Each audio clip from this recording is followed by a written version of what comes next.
Alcoholics Anonymous is a 12-step program, and right in the middle of these is a step that is very strange indeed. This is step 6, which reads, "We were entirely ready to have God remove all these defects of character." In AA, people stay sober by becoming less miserable, and people become less miserable by taking a look at whatever issues they might have that might be generating their own misery. What strikes me as strange about that step in the process is the readiness part.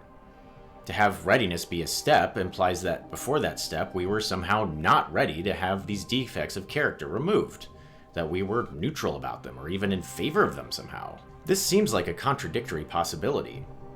Don't we always want things that at least seem good to us on some level? Is it possible for us to want to have personal problems?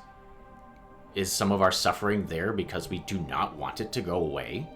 I think this is one of the most illuminating questions you can ask, and answering it well can set you free from so many things that you feel like you're stuck on. To take a look at why it is that we might be stuck on our suffering, we're going to have to start looking at an unlikely place. Not at the beginning, but at the end.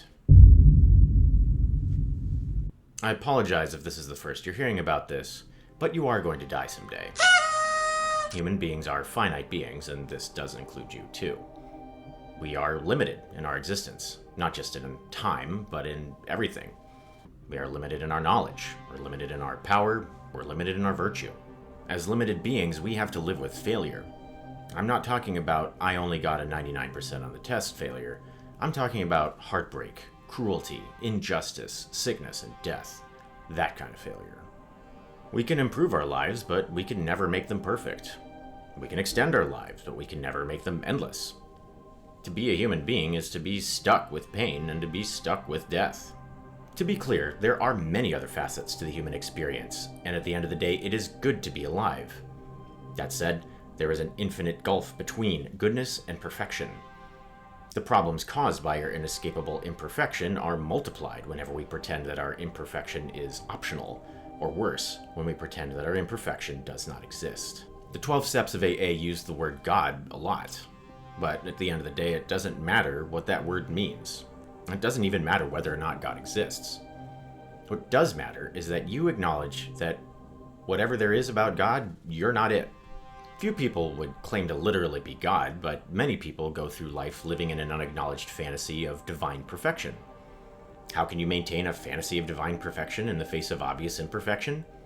By blaming somebody else for your imperfection. We subconsciously tell a story that we are supposed to be perfect, that we could have been perfect, but our perfection was taken away from us by the villains of our lives and the villains of the world. We construct a story of self-righteous victimhood. In this story, feeling bad is proof that you are better. Better than the people and the things that are supposedly causing you to feel bad. To be very clear, I am not asserting that there is no such thing as abuse or injustice. What I am asserting is that we should think clearly about abuse and injustice. And as part of that, we need to look carefully at how our existential situation leaves us overly eager to put ourselves at the center of righteous victimhood narratives. That over-eagerness makes it harder to make the world a better place. Our obsession with seeing ourselves as victims can very easily transform us into perpetrators. It can be easy to think that our problems of our lives and of society can be solved if only we punish and destroy the proper people. To take a closer look at this phenomenon and how we might get out of it, I'm going to call upon the thought of a man named René Girard. René Girard was a 20th century French philosopher and anthropologist who was deeply interested in the phenomenon of scapegoating. Scapegoating is where people incorrectly and unfairly blame all of their problems on someone or something. They then go about destroying that someone or something and then declare victory over their troubles. For Girard, our inevitable conflict is caused by desire. Specifically, our desire for what other people desire. We learn how to be human by mimicking other people, which leads to trouble when we mimic somebody's desire for a particular thing. No amount of material abundance can actually fix this. No matter how much food there may be in the world, no two mouths can chew the same mouthful of food at the exact same time. So, societies go through cycles, where this inevitable conflict builds up and up and up until it is pinned on a scapegoat, the scapegoat is destroyed, and everyone temporarily feels better. The destruction of the scapegoat doesn't resolve the underlying source of the issues, but it brings everyone together through catharsis. Girard was himself a Christian, and believed that the crucifixion story represented both an illumination and a disruption of the scapegoating process. Christ submitted fully to the injustice of being a scapegoat, and then, through his resurrection, showed that scapegoating was an unnecessary sham. This is a beautiful possibility, one somewhat undercut by the subsequent history of the Christian Church. A religion founded by a man who was tortured and executed by the government went on to take over the government. A religion of the persecuted went on to become a religion of the perpetrators. Persecution and state power often go hand in hand. Many governments are founded on an explicit promise of destroying the proper people. To take a closer look at this phenomenon, we're going to pull in another theorist who looked very closely at the concept of the political, a man named Carl Schmitt. Carl Schmitt was a 20th century German political theorist, and to answer your inevitable question, yes, he was a Nazi piece of trash. He fell out of favor in 1936, but never expressed remorse for his party participation, not even after the war. Even with a terrible political life, his theories do remain illuminating. For Schmitt, the political is the distinction between friends and enemies. Politics is the art of helping your friends and hurting your enemies. Other fundamental ideas, like government and justice, are downstream of this distinction.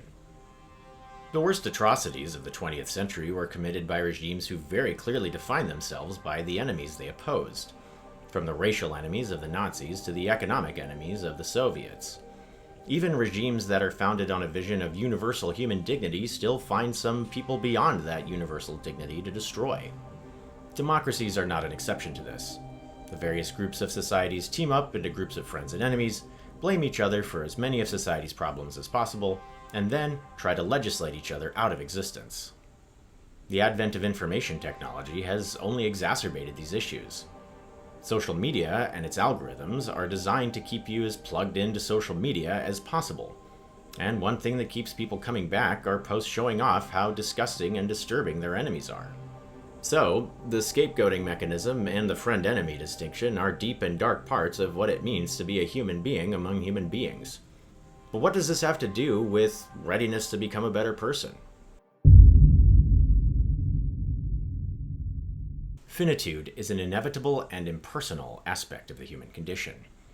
We can accept this inevitability and take personal responsibility for facing it well.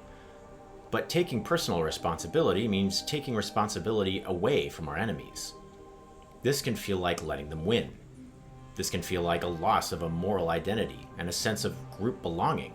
Sometimes this is extra hard to see, because we spend our lives trying to feel superior to ourselves. This is the phenomenon of shame, and that is a topic for the next video.